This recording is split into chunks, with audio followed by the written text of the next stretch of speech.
શ્રી વરાહ મહાપુરાણની કથાને આગળ વધારીએ. ભાગ છઠ્ઠો.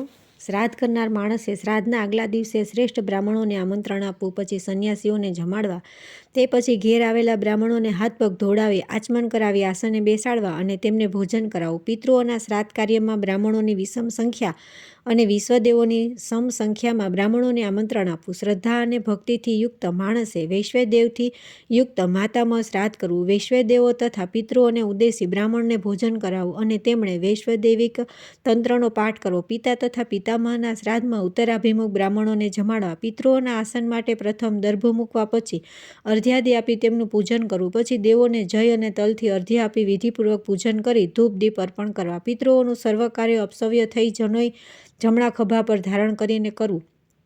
બ્રાહ્મણોની આશા લઈ દર્ભના 2 ભાગ કરવા અને મંત્રપૂર્વક પિતૃઓનું આહ્વાન કરવું.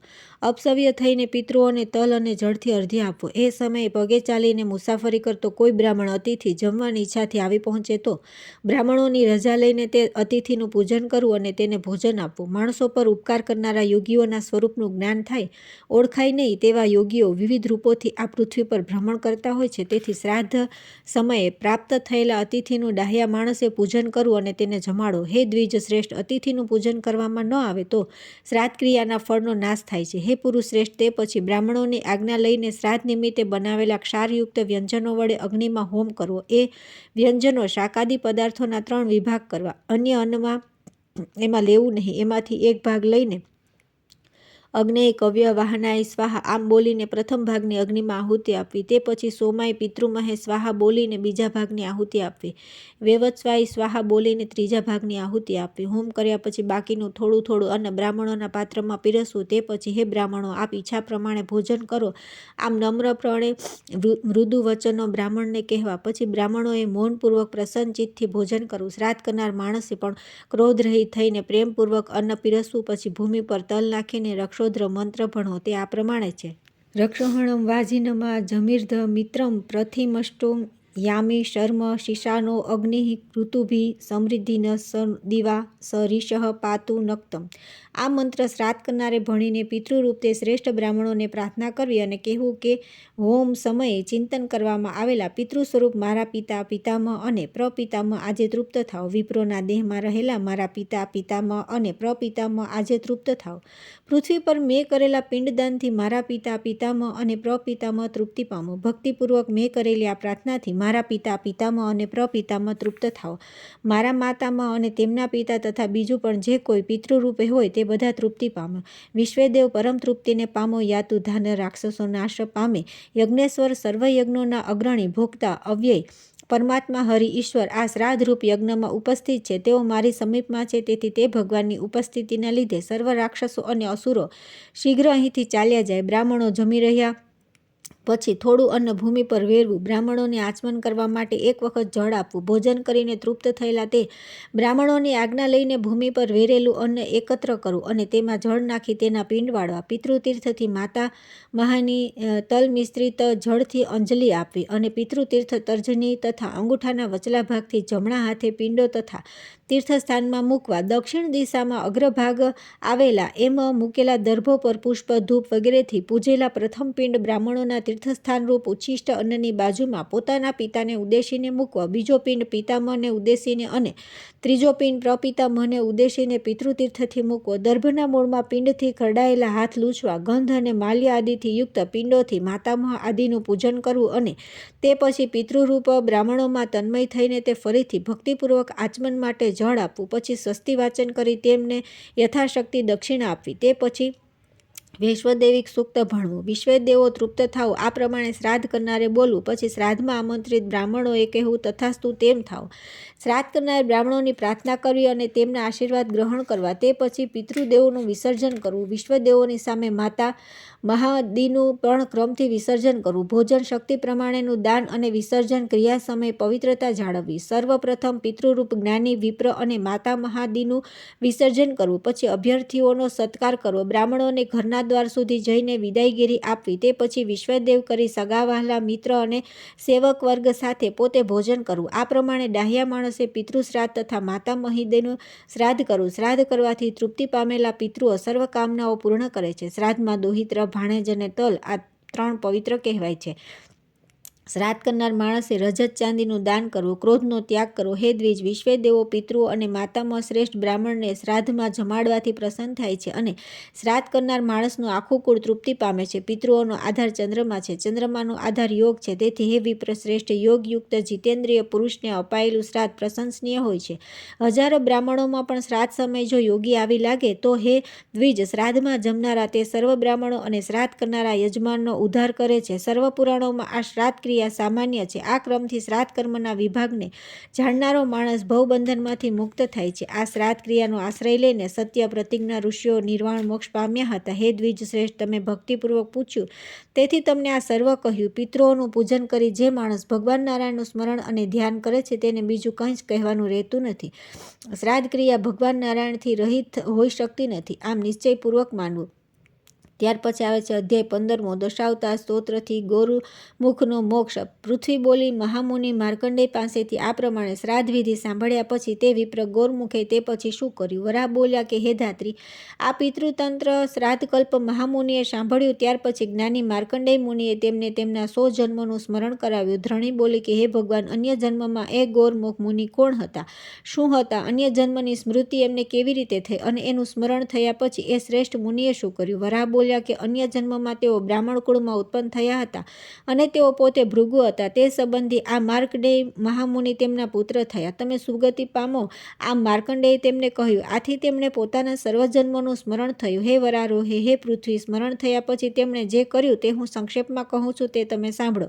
પ્રભાસ નામનું તીર્થ 3 લોકમાં વિખ્યાત છે. ત્યાં રહીને દૈત્યોનો નાશ કરનારા ભગવાનની સ્તુતિ ગોરમુખ મુનિ કરવા લાગ્યા. ગોરમુખ બોલ્યા દશાવતાર સ્તોત્ર. શત્રુઓના ગર્વનો નાશ કરનારા, શિવરૂપ જળમાં નિવાસ કરનારા, બ્રહ્મવેતાઓમાં શ્રેષ્ઠ આદિત્ય, ચંદ્રમા અને અશ્વિની કુમારમાં સ્થિત આદિપુરુષ, પુરાતન દૈત્યોનો નાશ કરનારા હરિની હું સદા સ્તુતિ કરું છું. વેદોનો વિનાશ થયો ત્યારે પૂર્વે પર્વત સમાન મત્સ્યનું શરીર ધારણ કરનારા, મહાન પૃચ્છવાળા દેવતાઓના શત્રુઓનો વધ કરનારા, અગ્નિની જ્વાળાઓ સમાન તેજસ્વી, સમુદ્ર મંથન સમયે પોતાના કુર્મ શરીર પર મંદ્રાચલને ધારણ કરનારા, હિત કરવાની ઈચ્છાથી પ્રાપ્ત થયેલા પુરાણ પુરુષ, દૈત્યોના વિનાશક, દેવતાઓના ઈશ, મારી રક્ષા કરો. દેવો અને સિદ્ધોના સંગ સહિત જે પરમાત્માએ મહાવરાહનું શરીર ધારણ કરી પૃથ્વીના અતિ વિસ્તાર પામેલા તલાતલમાં પ્રવેશ કર્યો હતો, તે દૈત્યોનો વિનાશ કરનારા આદિપુરાણ પુરુષ, મારી રક્ષા કરો. ઉત્તમ આશયવાળી શ્રેષ્ઠ જનકના જેવી કાંતિવાળા, કરાળ મુખવાળા, ભયંકર આકૃતિવાળા યોગીઓમાં શ્રેષ્ઠ, પ્રત્યેક યુગમાં નરસિંહ રૂપને ધારણ કરનારા, અસુરોના કાળરૂપ ભગવાન અમારું રક્ષણ કરો. બોલીના યજ્ઞોનો ધ્વંસ કરનારા, અપ્રમેય, અપાંબ, સીમારહિત, યોગાત્મક, યોગી સ્વરૂપ, દંડકાષ્ટ અને મૃગચર્મને ધારણ કરનારા, જે ભગવાન વામને વિરાટ રૂપ ધારણ કરીને પૃથ્વીને પદક્રાંત કરી હતી, તે અમને પવિત્ર કરો. 21 વાર પૃથ્વીને જીતી જમદગ્નિના પુત્ર જામદગ્નિ પ્રચંડ પરશુરામે કશ્યપને આપી તે પરશુરામ અમારું રક્ષણ કરો. અસુરોનો સંહાર કરનારા, સર્વજનોના રક્ષક ભગવાન હિરણ્યગર્ભ અમારું રક્ષણ કરો. જે હિરણ્યગર્ભ આદિમાં મત્સ્ય, કુર્મ, વરાહ અને નૃસિંહ રૂપે 4 પ્રકારના શરીર અને રામ આદિના રૂપે પોતાના ભિન્ન ભિન્ન ઘણા સ્વરૂપો ધારણ કર્યા હતા, તે અસુરના કાળરૂપ ભગવાન અમારી રક્ષા કરો. ચાણૂર અને અસુર કંસના દર્પને લીધે ભય પામેલા દેવોના ભયને દૂર કરી તેમને અભય આપવા માટે પ્રત્યેક યુગમાં વાસુદેવ થયા અને કલ્પમાં અદ્ભુત ધારણ કર્યું. પ્રત્યેક યુગમાં કલ્કી નામથી જે પરમાત્માએ વર્ણોની સ્થિતિ અનેક રૂપે કરી, જે સનાતન શાશ્વત સ્થિતિવાળા બ્રહ્મમય આદિપુરુષના રૂપને દેવતાઓ, સિદ્ધા અને દૈત્યો વિશિષ્ટ પ્રકારના જ્ઞાનના માર્ગ સિવાય જોઈ શકતા નથી. તેથી અહિંસા, સત્ય, અસ્તેય, બ્રહ્મચર્ય અને અપગ્રહે યમથી જે સુર, સિદ્ધ આદિક ભગવાન નારાયણની ઉપાસના કરે છે, તે મસ્યાદી શરીર ધારણ કરનાર ભગવાન અમારી રક્ષા કરો. પુરુષોત્તમને નમસ્કાર છે, નમસ્કાર છે, વારંવાર તેમને નમસ્કાર છે. કાર્યરૂપ જગતના કારણરૂપ પરબ્રહ્મ પરમાત્માને નમસ્કાર છે. હે પ્રભુ, આપ મને મુક્તિપદમાં લઈ જાઓ, આપને નમસ્કાર છે. આ પ્રમાણે ભક્તિયુક્ત ચિત્તવાળા મહર્ષિએ ભગવાન નમસ્કાર કરવાથી ચક્ર અને ગદાને ધારણ કરનારા ભગવાન વિષ્ણુ તેમને પ્રત્યક્ષ થયા. તેમને જોઈને ગોરમુખ મુનિના દેહમાંથી નીકળેલું જ્ઞાનરૂપી તેજ તે પરબ્રહ્મ શાશ્વત ભગવાનના તેજમાં લય પામી ગયો અને ગોરમુખ મુનિને મોક્ષની પ્રાપ્તિ થઈ. ત્યાર પછી આવે છે અધ્યાય 16મો, સર્મોપાખ્યાન. પૃથ્વી બોલી દુર્વાસા મુનિએ સત્ક્રતુ ઇન્દ્રને સુપ્રતિકના પુત્ર દુર્જય સાથે તું મૃત્યુલોકમાં નિવાસ કરીશ, મૂઢ, તું સ્વર્ગમાંથી ઉખડી જઈશ, એમ શાપ આપ્યો. તે પછી દેવતાઓ સહિત ઇન્દ્ર મૃત્યુલોકમાં ગયો અને પરમેષ્ઠી ભગવાન નારાયણે દુર્જયનો નાશ કર્યો. તે પછી ઇન્દ્રે શું કર્યું તેમજ યોગને જાણનારા શ્રેષ્ઠ વિદ્યુત અને સુવિદ્યુતે સ્વર્ગમાં જઈને શું કર્યું? હે દેવ, આ વિષયમાં મને સંશય થાય છે, માટે તે મને કૃપા કરીને કરો. વરાહ બોલ્યા કે હે પૃથ્વી, સુપ્રતિકના પુત્ર દુર્જયે દેવતાઓના રાજા ઇન્દ્રને જીતી લીધો ત્યારે તે દેવતાઓ અને યક્ષો સાથે આવીને ભારતવર્ષની પૂર્વ દિશામાં વારાણસીમાં રહેવા લાગ્યા. તે શોભને તે સમયે દુર્જયના બંને સસરા વિદ્યુત તે સવિદ્યુત જે યોગ સાધના કરતા હતા તેમણે વાયુકર્મના યોગથી ઇન્દ્રને માનસિક સંતાપ ઉત્પન્ન કર્યો. એટલામાં યોગ માયા દ્વારા સદા સમુદ્રના અંતર્ભાગમાં રહેનારો દુર્જય મરણ પામ્યો. આવું સાંભળીને તેઓ બંને ચતુરંગી સૈન્ય લઈને દેવતાઓ પર આક્રમણ કરવા માટે ચાલી નીકળ્યા. તેઓ બંને જણા મોટું સૈન્ય લઈને હિમાલય પર્વતનો આશ્રય કરીને ઊભા રહ્યા. સ્વર્ગની કામનાવાળા ક્રોધે ભરાયેલા દેવો પણ મોટું સૈન્ય એકત્ર કરી દેવતાઓના ગુરુ અંગિરસ મને બૃહસ્પતિ સાથે મંત્રણા કરવા લાગ્યા. બૃહસ્પતિએ તેમને પ્રથમ ગોમેધ યજ્ઞ કરવાનો આદેશ આપ્યો અને પછી બોલ્યા કે મેં આ ઉપદેશ તમને આપ્યો છે તેનું શીઘ્ર પાલન કરો. દેવતાઓના ગુરુ બૃહસ્પતિએ દેવોને એ પ્રમાણે કહ્યું. તેથી દેવતાઓએ ગાયો નિર્માણ કરી અને તેમને ચરવા માટે છૂટી મૂકી દીધી. તેમની રક્ષા કરવા માટે દેવોએ શર્મા નામની એક કૂતરી તે ગાયોની સાથે મોકલી. દેવતાઓની કૂતરીથી રક્ષાયેલી તે ગાયો ચરતી ચરતી અસુરો હતા તે સ્થળે જઈ પહોંચી. ગાયોની રક્ષા કરતી તે દેવ કૂતરી શર્માને અને ગાયોને જોઈને અસુરો પોતાના પુરોહિત શુક્રાચાર્યને કહેવા લાગ્યા કે હે દેવ, હે બ્રહ્માંડ, આ ગાયો જુઓ. દેવતાઓની કૂતરી એમની રક્ષા કરી રહી છે. બોલો અત્યારે હવે અમારે અહીં શું કરવું? અસુરે આ પ્રમાણે પૂછવાથી શુક્રાચાર્ય બોલ્યા કે હે અસુરો, વિના વિલંબે આ ગાયોનું હરણ કરી જાઓ. શુક્રાચાર્ય આ પ્રમાણે કહ્યું. તેથી દૈત્યો ગાયો હારી ગયા. ગાયો હરાઈ જવાથી શર્મા તેમને શોધવા લાગી. પછી દૈત્યો ગાયો હરી ગયા છે એવું તેણે જોયું. દૈત્યોએ પણ ગાયોને શોધવા આવેલી કૂતરીને જોઈ. પછી દૈત્યો તેને ફોસલાવીને કહેવા લાગ્યા કે હે શુભે, હે શર્મે, આ ગાયોને અમે દોહીએ છીએ. તેમનું દૂધ તારી મરજી પ્રમાણે તારાથી પીવાય તેટલું પી. આમ બોલીને તેઓ વારંવાર તેને દૂધ પીવડાવવા લાગ્યા. દૂધ પીવડાવ્યા પછી દૈત્યોએ હે ભદ્રે, આ ગાયો અહીંયા છે, આ વાત તું ઇન્દ્રને જણાવીશ ને. આમ કહીને કૂતરીને વનમાં છોડી મૂકી. કૂતરીને છોડી મૂકતા તે ઝડપથી દેવતાઓ પાસે જઈ પહોંચી અને ધ્રુજતા ધ્રુજતા તેણે દેવશ્રેષ્ઠ રાજા ઇન્દ્રને નમસ્કાર કર્યા. હવે ઇન્દ્રે કૂતરીની પાછળ તેની હિલચાલ જોવા માટે મરુદગણોને ગુપ્તચર તરીકે નિમ્યા અને ઇન્દ્રે તેમને કહ્યું હતું કે હે મહાબળવાન મરુદગણો, તમે દેવોની કૂતરીની રક્ષા માટે ગુપ્ત રીતે તેની સાથે જાઓ. ઇન્દ્રે મરુદગણોને આ પ્રમાણે કહ્યું હતું. તેથી તેઓ પણ સૂક્ષ્મ શરીર ધારણ કરી કૂતરીની સાથે જ રહેતા હતા. કૂતરી ઇન્દ્ર પાસે આવી પહોંચ્યા પછી મરુદગણો પણ તેની પાછળ પાછળ ઇન્દ્ર પાસે આવ્યા અને તેમણે ઇન્દ્રને નમન કર્યું. દેવરાજે તેમને અને શર્માને પૂછ્યું, ગાયોનું શું થયું? ક્યાં છે ગાયો? શર્મા બોલી, હું જાણતી નથી. આ સાંભળી ઇન્દ્ર ક્રોધે ભરાયા. પછી યજ્ઞ માટે નિર્માણ કરેલી ગાયોની વાત મરુતે ઇન્દ્રને જણાવી અને શર્માએ જે કાર્ય કર્યું હતું તે પણ કહ્યું. મરુતની આ વાત સાંભળી ઇન્દ્ર અત્યંત ક્રોધમાં આવી ગયો અને ઊભા થઈને તેણે કૂતરીને એક લાત મારતા કહ્યું કે હે મૂઢબુદ્ધિ, અસુરો ગાયો હરી ગયા અને તે ગાયોનું દૂધ પીધું. આમ કહીને હે પૃથ્વી, ઇન્દ્રે કૂતરીને ફરીથી એક બીજી લાત લગાવી દીધી. ઇન્દ્રની લાત વાગવાથી કૂતરીના મોઢામાંથી દૂધ બહાર નીકળી પડ્યું. તે પછી કૂતરીએ જ્યાં ગાયો હતી તે સ્થળ ઇન્દ્રને બતાવ્યું. ઇન્દ્ર મોટું સૈન્ય લઈને ત્યાં ગયો અને દૈત્યો જે ગાયોને હરી ગયા હતા તેમને ઇન્દ્રે જોઈ. તે પછી ઇન્દ્રના સૈનિકો યુદ્ધ કરી બળવાન દૈત્યોને હરાવી ગાયો છોડાવી લાવ્યા. ગાયો મળવાથી ઇન્દ્ર અતિ હર્ષિત થયો અને સુરેશ્વર પોતાના સામંતોને સાથે રાખીને વિવિધ પ્રકારના હજારો યજ્ઞો કર્યા. યજ્ઞો કરવાથી ઇન્દ્રનું બળ વધ્યું. તેણે દેવતાઓના સૈન્યને કહ્યું કે હે દેવતાઓ, દૈત્યોના વધ કરવાના કાર્યમાં શીઘ્ર લાગી જાઓ. આ સાંભળી દેવતાઓ પણ તે જ ક્ષણે અસુરોનો વિનાશ કરવા માટે તૈયાર થઈ ગયા. ઇન્દ્ર સહિત દેવતાઓ દૈત્યો સાથે યુદ્ધ કરવા માટે ગયા અને અસુર સૈન્યને થોડી જ વારમાં જીતી લીધું. મૃત્યુના મુખમાંથી બચી ગયેલા બાકીના અસુરો દેવતાઓના ભયથી ત્રાસ પામીને શાનભાન ગુમાવીને મહાસાગરના જળમાં ડૂબી મુવા દેવરાજ ઇન્દ્રલોક માતા સાથે પાછો ફરીને સ્વર્ગમાં જઈ સુખ ભોગવવા લાગ્યો. શર્માનું આ શ્રેષ્ઠ આખ્યાન જે માણસ નિત્ય સાંભળે છે તે મનુષ્ય ગોમેધ યજ્ઞનું ફળ પામે છે. રાજ્યથી ભ્રષ્ટ થયેલા જે રાજા એકાગ્રચિત્તથી આખ્યાન સાંભળે છે તે દેવરાજ ઇન્દ્ર સમાન પોતાના સ્વર્ગને રાજ્યને પ્રાપ્ત કરે છે. ત્યાર પછી આવે છે અધ્યાય 17મો, મહાતપા ઉપાખ્યાન. પૃથ્વી બોલી કે હે દેવ, મણીમાંથી ઉત્પન્ન થયેલ જે નર શ્રેષ્ઠ હતા તેમને ભગવાને વરદાન આપ્યું હતું કે તેઓ ત્રેતાયુગમાં રાજાઓ થશે. તેઓની ઉત્પત્તિ કેવી રીતે થઈ, તેમણે શા કામ કર્યા અને તેમના શા નામ હતા તે આપ મને કહો. વરાહ બોલ્યા કે હે વરારોહે, પ્રાણીઓને ધારણ કરનારી હે પૃથ્વી, મણીમાંથી ઉત્પન્ન થયેલો ઉદારચરિત સુપ્રભ નામનો જે રાજા હતો તેની ઉત્પત્તિ તમે સાંભળો. પૂર્વે કૃતયુગના આદિકાળમાં એક મહાબળવાન રાજા હતો. તેનું નામ શ્રુતકીર્તિ હતું. ત્રૈલોક્યમાં સર્વ રાજાઓ કરતાં તે વધારે બળવાન હતો. હે પૃથ્વી, મણીમાંથી ઉત્પન્ન થયેલ સુપ્રભનો તેને ત્યાં પુત્ર રૂપે જન્મ થયો. તેનું નામ પ્રજાપાલ હતું. એ પણ ત્રૈલોક્યમાં કીર્તિ પામેલો અને મહાબળવાન હતો. એક સમયે તે રાજા હિંસક પ્રાણીઓથી સેવાયેલા વનમાં મૃગ્યા માટે ગયો. ત્યાં તેણે એક ઋષિનો પવિત્ર આશ્રમ જોયો. ત્યાં મહાતપા નામના ધર્મનિષ્ઠ ઋષિ રહેતા હતા. તેઓ પરબ્રહ્મના ધ્યાનમાં લીન થઈને આહારનો ત્યાગ કરી તપ કરતા હતા. રાજાની તે આશ્રમમાં પ્રજાનું પાલન કરનારો મહાતેજસ્વી રાજા પ્રજાપાલ ગાયો તે શ્રેષ્ઠ આશ્રમમાં વનના વૃક્ષો પર પૃથ્વી પર ઉત્પન્ન થયેલી લતાઓ ચડેલી હોવાથી આપોઆપ તૈયાર થયેલા ચંદ્ર સમાન પ્રકાશિત સુંદર લતાગૃહો મનને આનંદ આપતા હતા.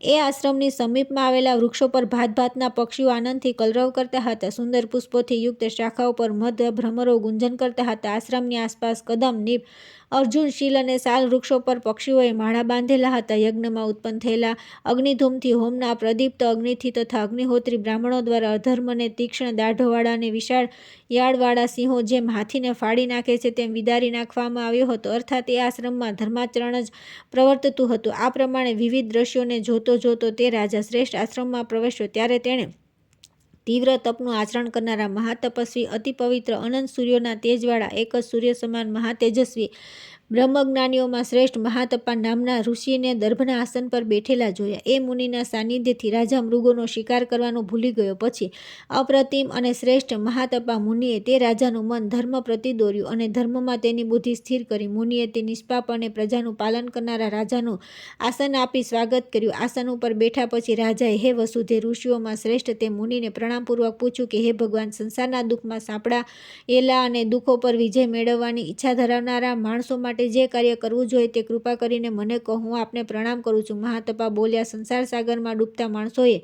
પૂજન, હોમ, દાન, વિવિધ યજ્ઞો, ધ્યાન અને કિલકરૂપ સાધનોથી અત્યંત સ્થિર એવી નૌકા તૈયાર કરાવી જોઈએ. હે રાજન, પ્રાણાદિની ઉર્ધ્વ ક્રિયાથી ત્રિલોકનાથને તમે અત્યારે જ સંસાર સમુદ્ર તરી જવાની નૌકા બનાવી લો. હે નૃપેશ, પાપને હરનારા દેવતાઓના અધિપતિ નારાયણ, જે માણસ ભક્તિપૂર્વક નમસ્કાર કરે છે તેનો શોક દૂર થાય છે અને શોક રહિત થયેલો મનુષ્ય ભગવાન વિષ્ણુના અક્ષયધામને પામે છે. રાજા બોલ્યા કે, હે ભગવાન, સર્વધર્મોને જાણનારા હે મુનિ, મોક્ષ પ્રાપ્ત કરવાની ઈચ્છાવાળા પુરુષોએ એ અવિનાશી ભગવાન વિષ્ણુનું પૂજન કેવી રીતે કરવું તે આપ મને યથાર્થ રીતે કહો. મહાતપા બોલ્યા કે, હે રાજન, હે મહાપ્રાજ્ઞ, સર્વ યોગીઓના ઈશ્વર, સર્વ પાપોને હરનારા ભગવાન વિષ્ણુ પુરુષોને અને સ્ત્રીઓને કેવી રીતે પ્રસન્ન થાય છે એ સાંભળો. બધા દેવો, પિતરો, બ્રહ્મા વગેરે તથા આ સૃષ્ટિ વિષ્ણુમાંથી ઉત્પન્ન થયેલે છે. આમ વેદો કહે છે. અગ્નિ, અશ્વિની કુમાર, ગૌરી, ગણેશ, સર્પો, કાર્તિકેય, આદિત્યો, દુર્ગા સહિત 16 માતૃકાઓ, દિશાઓ, ધનપતિ, કુબેર, વિષ્ણુ, યમ, રુદ્ર, ચંદ્રમા, પિતૃઓ વગેરે જગતપતિ હિરણ્ય ગર્ભના શરીરમાં જ ઉત્પન્ન થયેલા છે. પછી ગર્વને લીધે તેઓ ક્ષુબ્ધ થયેલા સાગર સમાન પૃથક પૃથક રૂપે દેવસભામાં જઈને હું યોગ્ય છું, હું પૂજ્ય છું, આ પ્રમાણે ઊંચા સાદે કહેવા લાગ્યા. તેઓ આ પ્રમાણે વિવાદ કરતા હતા. તેવામાં હે રાજન, અગ્નિ ઊભો થઈને એ દેવસભામાં કહેવા લાગ્યો, મારું યજન કરો, મારું ધ્યાન કરો. પ્રજાપતિએ નિર્માણ કરેલું આ શરીર મારા વિના અવશ્ય નાશ પામી જશે. આમ કહીને અગ્નિ શરીરને છોડીને ચાલ્યો ગયો. એના ગયા પછી પણ પ્રજાપત્ય શરીર નાશ પામ્યું નહીં. પછી શરીરમાં પ્રાણ અને અપાન રૂપે રહેલા અશ્વિની કુમારો મૂર્તિમાન થઈને બોલ્યા કે, અમે જ આ શરીરમાં મુખ્ય છીએ, અમારું પૂજન થવું જોઈએ. આમ કહીને તેઓ પણ ક્યાંક ચાલ્યા ગયા, પણ શરીર તો રહ્યું જ. પછી વાણીરૂપ ગૌરી બોલી કે, પ્રાધાન્ય તો મારામાં રહેલું છે. તે પણ આમ કહીને શરીરમાંથી બહાર નીકળી ગઈ. તેના વિના પણ શરીરરૂપી ક્ષેત્ર તો ટકી રહ્યું. તે પછી આકાશરૂપ ગણપતિ બોલ્યા કે, મારા વિના શરીર રહી શકે નહીં. આમ કહીને તેઓ પણ શરીરમાંથી નીકળી ગયા. એમના ચાલ્યા ગયા પછી પણ આ શરીર નાશ પામ્યું નહીં. આકાશ રહી શરીરને ટકી રહેલું જોઈને શરીરની સર્વ ધાતુઓ પણ ઉપર પ્રમાણે કહેવા લાગી કે, અમારા વિના શરીર રહી શકતું નથી. આમ બોલી તે સર્વ ધાતુઓ પણ શરીરને છોડીને ચાલી ગઈ. તેમના ગયા પછી શરીરમાં રહેલો પુરુષ શરીરનું પાલન કરતો જ રહ્યો. તે પછી અહંકારરૂપી સ્કંદ બોલ્યા, મારા વિના તો શરીરનું કંઈ ઐશ્વર્ય જ નથી. આ પ્રમાણે કહીને તે અહંકાર પણ શરીરમાંથી બહાર નીકળી ગયો. તેના નીકળી ગયા પછી શરીરનું રહ્યું તે જોઈને ભાનુ કે જે આદિત્ય કહેવામાં આવે છે તે ક્રુદ્ધ થઈને બોલ્યો કે, મારા વિના આ શરીર એક ક્ષણ પણ રહી શકે નહીં. આમ કહીને તે પણ શરીરમાંથી નીકળી ગયો. તોય શરીર ટકી રહ્યું. તે પછી માતૃસંગ કામાદિ ગણે કહ્યું કે, અમારા વિના શરીરની સ્થિતિ હોઈ શકે જ નહીં. આમ બોલી તેમના ચાલ્યા ગયા પછી પણ શરીર નાશ પામ્યું નહીં. તે પછી માયારૂપ દુર્ગા ક્રોધે ભરાઈ બોલી, મારા વિના શરીરનું અસ્તિત્વ ન હોઈ શકે. આટલું કહીને તે અંતર્ધ્યાન થઈ ગઈ. તે પછી દિશાઓ બોલી, અમારા વિના શરીરનું કોઈ કાર્ય થાય નહીં. પછી 4 કાષ્ટાઓ આવી અને તેઓ પણ તેવું જ કહીને તરત ચાલી ગઈ. પછી ધનપતિ, કુબેર અને વાયુ આવ્યા. તેઓ પણ તેમના વિના શરીર ટકવાનો સંભવ નથી એમ કહી ચાલ્યા ગયા. પછી વિષ્ણુરૂપી મન આવીને કહેવા લાગ્યું કે, મારા વિના એક ક્ષણ પણ શરીર રહી શકે નહીં. આમ બોલીને મન પણ ચાલ્યું ગયું. પછી ધર્મ આવ્યો અને બોલ્યો કે, આ સર્વનું પાલન પોષણ હું જ કરું છું. જો હું ચાલ્યો જાઉં તો આનું શું થાય? આમ કહી ધર્મ ચાલ્યો ગયો. તો પણ શરીરનો નાશ થયો નહીં. તે પછી મહાસંજ્ઞારૂપ ભૂત ભાવન અવિનાશી મહાદેવ બોલ્યા, મારા વિના શરીર રહી શકે નહીં. આમ કહી તેમના ચાલ્યા ગયા પછી શરીર નષ્ટ થયું નહીં. આ જોઈ પિતૃઓ બોલ્યા કે, અમે શરીર છોડીને ચાલ્યા જઈએ તો શરીર અવશ્ય નાશ પામી જાય. આમ કહીને તેઓ અંતર્ધ્યાન થઈ ગયા. આમ અગ્નિ, પ્રાણ, અપાન, આકાશ, ધાતુ, અહંકાર, ભાનુ, કાયાદિ, કાષ્ટા, વાયુ, વિષ્ણુ, ધર્મ અને શંભુ ક્ષેત્ર શરીરને મુક્ત કર્યું, છતાંય તે મુક્તિની સ્થિતિમાં રહ્યું. ઇન્દ્રરૂપ સોમ પુરુષથી તેનું પાલન થતું રહ્યું. સોમ તત્વવાળા શરીરમાં અવિનાશી સોમ પુરુષ આત્મા રહેલો હતો. તેથી પ્રથમ હતું તેમ ગુણોથી યુક્ત થઈ ક્ષેત્રે તો ઊભા થઈને ફરવા માંડ્યું. સર્વજ્ઞ આત્માએ શરીરનું પાલન કર્યું હતું. તેથી ક્ષેત્ર શરીરમાં રહેનારા દેવતાઓ વિસ્મિત થયા. તેથી સર્વજ્ઞ આત્મારૂપ પરમેશ્વરની સ્તુતિ કરતા હે નૃપ શ્રેષ્ઠ, તે સર્વ દેવતાઓ શરીરમાં પોતપોતાના સ્થાને ગોઠવાઈ ગયા અને સ્તુતિ કરવા લાગ્યા. હે પ્રભુ, હે પરમાત્મા, તમે અગ્નિ છો, તમે પ્રાણ છો, તમે અપાન છો, તમે વાણી છો, તમે આકાશ છો, તમે ધનાધ્યક્ષ કુબેર છો, શરીરની સર્વ ધાતુઓ તમે છો. હે દેવ, તમે આદિ છો, તમે 8 ગણ છો, તમે માયા, પૃથ્વી અને દુર્ગા છો, તમે દિશાઓ છો, તમે મરુતોના સ્વામી છો, તમે વિષ્ણુ છો, ધર્મ છો અને વિજયી છો, તમે પરથી અજીત છો, અર્થાત કોઈથી જીતાઓ તેવા નથી. તમે અવિનાશી હોવાથી પરમેશ્વર કહેવાઓ છો. અમે તો એમ માનતા હતા કે શરીરમાંથી અમે નીકળી જઈશું, ત્યાર પછી એનું શું થશે ને એમ માનીને જ અમે શરીરમાંથી નીકળી ગયા હતા. તો પણ શરીર તો સ્થિર જ રહ્યું. હે દેવ, આપના કરતાં બીજું કોઈ શ્રેષ્ઠ નથી. તમે સર્વ પ્રાણીઓનું પાલન કરો છો. હે પ્રજાપતિ, હે હિરણ્યગર્ભ, ક્યારેય પોતાના સ્થાનનો ત્યાગ કરવો નહીં. આ વાત હવે અમે સમજી શકીએ છીએ.